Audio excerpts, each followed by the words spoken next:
If you're a high net worth investor, you've probably had this moment. You open your statement and think, how did my conservative money get this volatile? And right behind that is the quieter fear. If this happens again at the wrong time, what does it do to retirement, lifestyle, and legacy?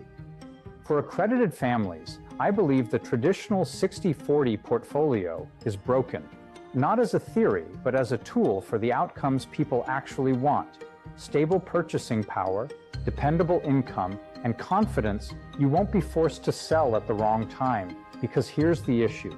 The 40 was supposed to be ballast, but if the ballast can drop at the same time as the 60, it stops feeling conservative.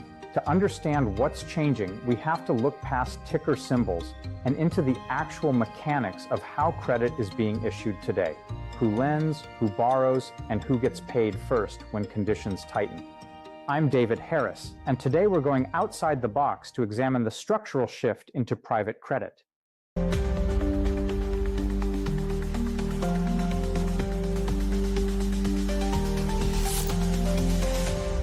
Education starts with the why.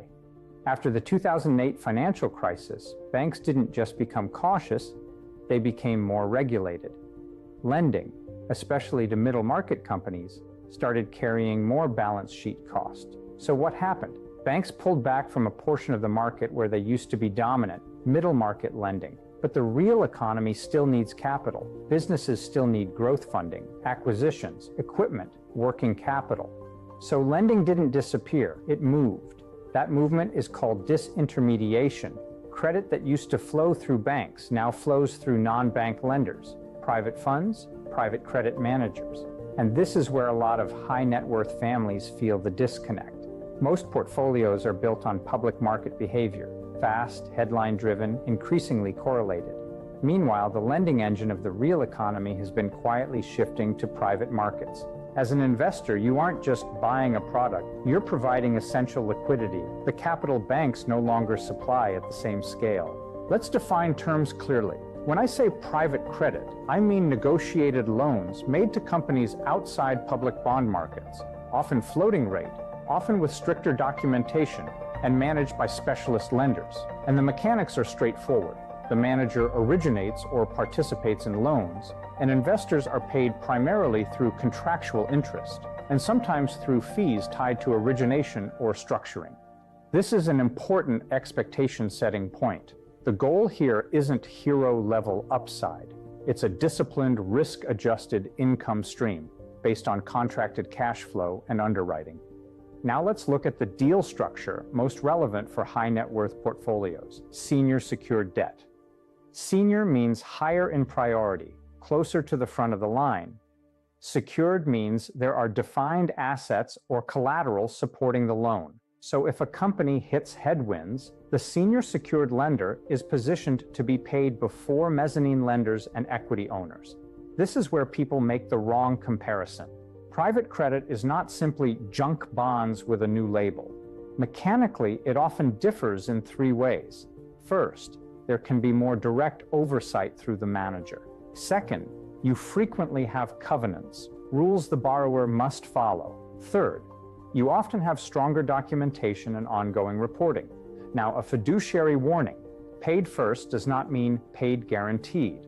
Companies can default, collateral values can change, workouts can take time. But this is the point. Stability isn't a promise, it's structure. It's seniority, documentation, covenants, and disciplined underwriting. Here's a simple example. Imagine a $200 million revenue business that needs capital for an acquisition. A traditional bank may step back, not because the business is bad, but because regulations and balance sheet constraints limit that type of lending. A private lender steps in with a senior secured loan, negotiated covenants, and ongoing reporting. That's the mechanics. It's not a trend. It's an alternative plumbing system for how capital moves through the economy. Now the lesson that separates education from implementation: integration. Private credit often produces ordinary income. That can be powerful, but tax inefficient if it's placed in the wrong account or the wrong structure. This is a common frustration. The portfolio performed, and the client still feels behind. Often it's taxes. A return you don't keep isn't the return you earned. So we evaluate questions like, does this belong in a taxable account or in a tax-advantaged location? Does it integrate with trust planning? And how does it fit your liquidity needs so you're never forced into the wrong decision at the wrong time? And I'll say this clearly, private credit is not daily liquid like a mutual fund. Liquidity is a trade-off. The fiduciary question is, how much illiquidity can you afford without creating stress?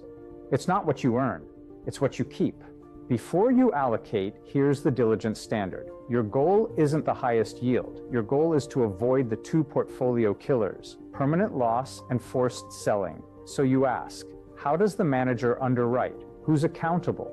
What do defaults and losses look like across cycles? How strong are the covenants and are they enforced? How conservative is valuation? What are the fees, terms, and liquidity reality, not the marketing version? And in stress, what's the workout capability? This is where outcomes are made. I put our manager evaluation checklist into a one-page private credit due diligence guide, 5 key metrics, the questions to ask, and the red flags to avoid. You can grab it using the first link in the description and the pinned comment. This is educational, not individualized advice. Fit depends on your liquidity needs, tax profile, concentration, and the design of your overall plan. I'm David Harris, and I'll see you in the next briefing.